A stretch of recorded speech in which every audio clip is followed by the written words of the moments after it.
In the midst of the chaos, resources for support seem abundant, yet on the front lines, the harsh reality remains unchanged. Millions were amassed for a satellite project promised by Pritchula, a glorious endeavor to provide unparalleled surveillance of the enemy. However, a year has passed, and not a single photograph has emerged. This raises a critical question: if this satellite truly exists, how can anyone trust that the needed supplies and weaponry are reaching the front?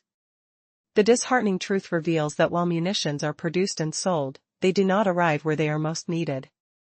Authorities can easily muster resources for their own interests, yet the defense of the people left on the battlefield remains unsupported. Though Ukrainian defense production is said to be on the rise, a factory is indeed assembling drones to counter tank units. These innovations are effective on the battlefield, generating a growing demand for support. However, a pressing concern arises: if supplies are genuinely crucial at the front, why does the military prioritize exports? Officials assert that securing their own forces comes first, postponing any delivery. Still, no one can provide a clear distribution system, nor address priorities transparently. The urgency for economic stimulation is palpable, as immediate funding and available currency are crucial for maintaining contracts in the budget and private sectors alike. Exporting weaponry promises swift benefits, quick supplies of gas and coal. Yet, delivering equipment to the front involves complicated logistics, oversight, and time elements that convolute the process even further. This scenario gives rise to conflicts of interest. Selling becomes simpler than accurately dispatching essential equipment. Who ensures that drones and missiles arrive as needed, and who is accountable when they don't reach battalions? It's one thing for a military commission to oversee such matters, but when we look deeper, that responsibility often falls across a fragile network of volunteers, local officials, and private operators. Within this system, numerous gaps exist. While data and photographs are made public, the crucial fact remains: support on the front is still in jeopardy. In the previous part, we explored the troubling reality on the front lines, where the lack of essential support for Ukrainian forces has created a grim situation. Despite promises of aid, the reality of logistical failures remains, leaving soldiers vulnerable and unprotected. As the war drags on, the military industry thrives on the allure of profit. They paint a rosy picture for potential investors, insisting on control and stability. Yet, trust built on paper means little for those fighting on the front. The disconnect has bred a system of imbalance, leaving soldiers and families struggling to access the necessities they require. The stark truth emerges: as long as the war economy prioritizes short-term gains over strategic support, the frontline will remain under-resourced and exposed. Limited resources, including drones, seem futile for troops cut off from vital supplies and logistics. Where are the guarantees that the front lines will be adequately equipped? Words of priority and promised protection ring hollow without tangible support. Meanwhile, in a striking twist, Donald Trump has entered the fray, voicing concerns over the delivery of critical weaponry to Ukraine, including the Tomahawk missile system. His rhetoric is laced with a mix of inquiry and restraint, signaling a desire to understand the operational plans behind these armaments. Is he wary of escalation? Or perhaps more concerned about the geopolitical ramifications of support?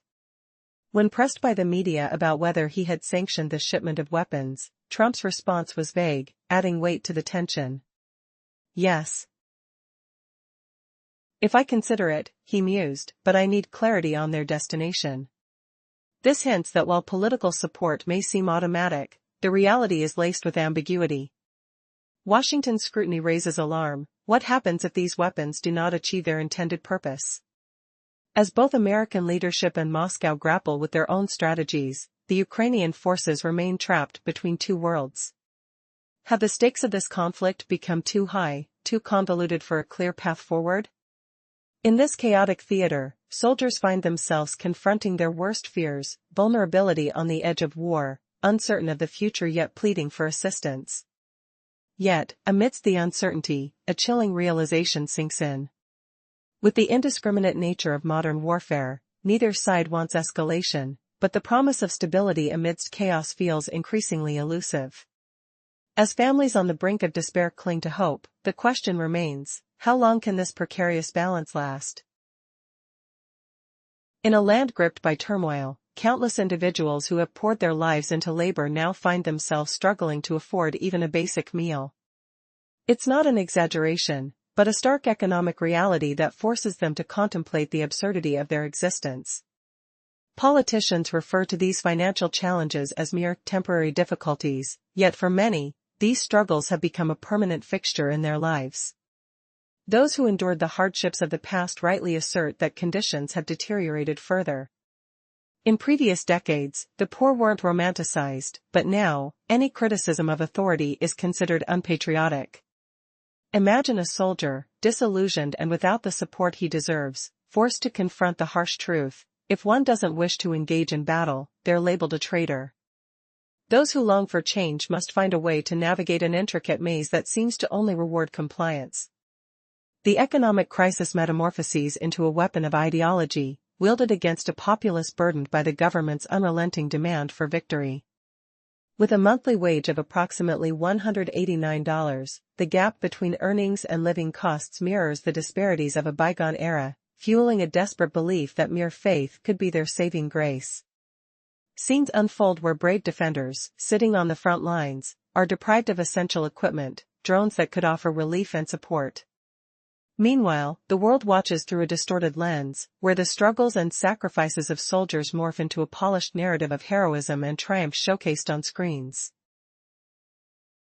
The real plight remains obscured, as leaders portray an image of unwavering resolve while glossing over the pressing needs of those fighting for survival.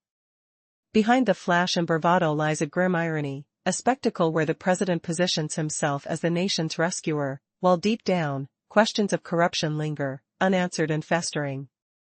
The visibility of the realities faced by ordinary citizens is overshadowed by a murky political theater, where loyalty is demanded and dissent is marginalized. Discussions about the frontline and systemic corruption echo in dimly lit kitchens, far removed from the polished broadcasts on television, where only the favored stories receive airtime.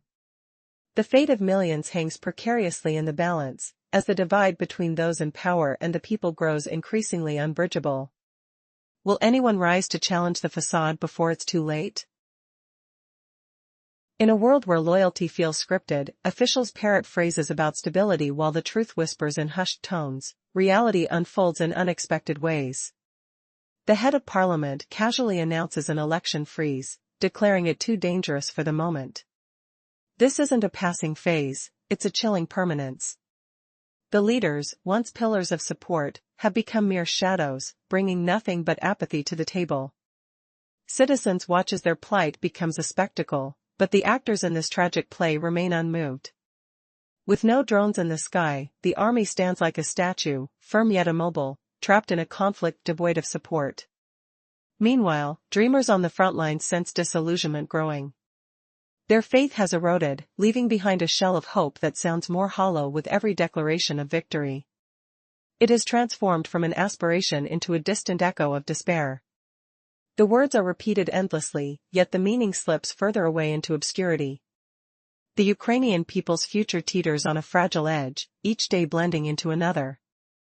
Those who once championed change are now ensnared in their hollow promises. Freedom, once a noble banner, is reduced to a metric of compliance. The stark reality looms: the nation struggles not just with poverty but with an inability to confront its own truths. In a bid to maintain control, the government offers weapons that are insufficient, while masking the failures as stability. Hope hangs in the air like a toxic fog, promising much but delivering little. Isn't it astonishing how non-action can feel like a sedative? The press struggles to catch up. But by then, it's too late. Ukraine hasn't lost a war, it has lost its very essence, the meaning that once fueled its fight. How does a nation rediscover purpose amid cars and concrete? As the story unfolds, we delve deeper into the chaos of war and political theater. What comes next for this nation caught in a cycle of relentless uncertainty? As citizens grapple with shame and silence, who will stand up to reclaim their voices? Where is the true front line in a battle that seems as much about governance as it is about survival? The stage is set, and the players are ready. In the current struggle, the sense of purpose has faded for many. People no longer feel a connection to their fight. True victory isn't marked by weapons or victories on the battlefield, it dwells in a society filled with joy and hope. Without this essence, the willingness to sacrifice diminishes. Resources become scarce, and the soldiers on the front lines feel abandoned, their cause overshadowed by doubt and despair. How can a nation thrive when its spirit is broken? As the days drag on, the weight of uncertainty grows larger. The citizens are losing their grip on belief, and the once fervent voices of change grow quiet. Instead of progress, they face a bleak routine: struggle, endure, repeat. The leaders, meanwhile, sidestep the reality of their predicament, presenting stale narratives that no longer resonate. Where did the fire of hope go? It's buried beneath layers of missed opportunities and unanswered questions. We must ask ourselves, what happens when the truth becomes too risky to acknowledge? The government does not just fail to provide essentials, it stifles the very notion of freedom. Those who once believed in transformative change find themselves entrapped in a cycle of survival, stripped of their agency, left in the shadows of decisions made by others. The sense of collective purpose is fading, leaving behind a fragile veneer of stability. Meanwhile, weapons pile up while promising reforms reveal empty intentions. What good are arms in the hands of despair? The heart of the nation is steadily deflating. The notion of victory decays, reshaping itself into something hollow. If people do not believe in their future, who will fight for it? In this grand theater of hope, each day is grimmer than the last. Yet, amidst this turmoil, there lies a glimmer of truth. The narrative may feel daunting, but it is not yet concluded. The moment of awakening could arise at any instant. Will it come from the ashes of discontent or the whispers of change from those brave enough to voice their dreams? The truth may be perilous, but it can also ignite the very change that seems impossible now. What happens when a nation loses its ability to dream? This question hangs heavy in the air, its resolution will shape the future. A victory held in the hearts of many, or simply the rusting tang of weapons left unused? The path ahead may still be forged, but only if the spirit of the people reawakens to claim it. In the theater of war, where hope mingles with despair, what happens when the skies are empty? Imagine a front without drones, a stark reality for the brave soldiers battling an unseen enemy. The commander's voice resonates with urgency: we are losing the line. The borders may be warm and the soldiers eager to fight, but aerial support is non-existent. While the military struggles without essential technology, life in the capital showcases parades and promises unfulfilled. A satellite project, funded by hopeful contributions, always claims success. Yet, a year later, no images have graced the screens. Where did the funds go? Weapons enter the market but never reach the front lines. Soldiers are left in the dark, both literally and figuratively. Communication falters, leaving them vulnerable as enemy forces scout their positions. Confusion is palpable. How can officials claim that civilian volunteers and children are building drones in their homes while troops lack basic surveillance? Social media buzzes with calls for support, and every day, volunteers rally to create another drone to aid the front. Yet the situation remains unchanged. The chasm between promise and reality widens. In a staggering twist, one would expect clarity from a project backed by millions. Yet after all the fanfare, not a single photograph has emerged from the promised satellite. The absurdity mounts as those desperate for aerial oversight remain blind to their surroundings. How can one bank on technology that remains just out of reach? Behind the scenes, the government announces a minuscule increase in salaries, an amount insufficient for survival. The minimum wage now barely covers basic needs, while pensions dwindle to alarming lows, reminiscent of change for a meal. Citizens are told to be grateful for the scraps thrown their way, yet the irony cuts deep. Has the senseless cycle of conflict turned life into an economic absurdity? The stakes are clear, with lines drawn between hope and reality. As the powerful sit in their positions, the people's need for support is drowned out by political maneuvering. Fear looms over those at war, as the real question surfaces: when will the tide turn, and who truly stands to gain from this never-ending struggle. Have you ever wondered how a war can unfold with eyes wide shut? Picture a desolate front line, where promises of support hover like ghosts, yet not a single drone patrols the skies. The commander's voice slices through the tension, declaring that the equipment is inadequate to hold the line. Meanwhile, the borders remain warm and, tragically, those who wish to survive the horrors of conflict continue to linger. In this absurd theater, the cries of the desperate contrast sharply with the festivities in Kiev, where parades and political ceremonies take center stage. Here, citizens are offered a laughable salary of $57 while expecting them to thrive on mere $189. Amidst this, hope flickers, the belief that tomorrow will somehow be better. But for the soldiers on the ground, the reality is bleak. There isn't even a sliver of metal in the sky. Ukrainian units share their grim predicament. Not only are drones scarce, but what little they possess is obsolete and inadequate. The commander knows that without effective pilots, the line is up for grabs, and the enemy exploits this vulnerability shamelessly. Russian diversion groups scatter across the landscape, probing for weaknesses while Ukrainian forces struggle with insufficient eyes in the sky. An unsettling paradox emerges. Recently, officials claimed that drones were being built by schoolchildren in their very homes. Yet, where are they? The hope for local innovation and volunteer contributions feels elusive, as social media buzzes with images of would-be drones nestled in forests and deserts. Yet, on the front lines, reality remains unchanged. Absurdity deepens further with the satirical promise of a satellite, funded by millions raised for the cause. Months later, not a single image has emerged from the heavens. What are these funds serving? Where is the transparency in the air?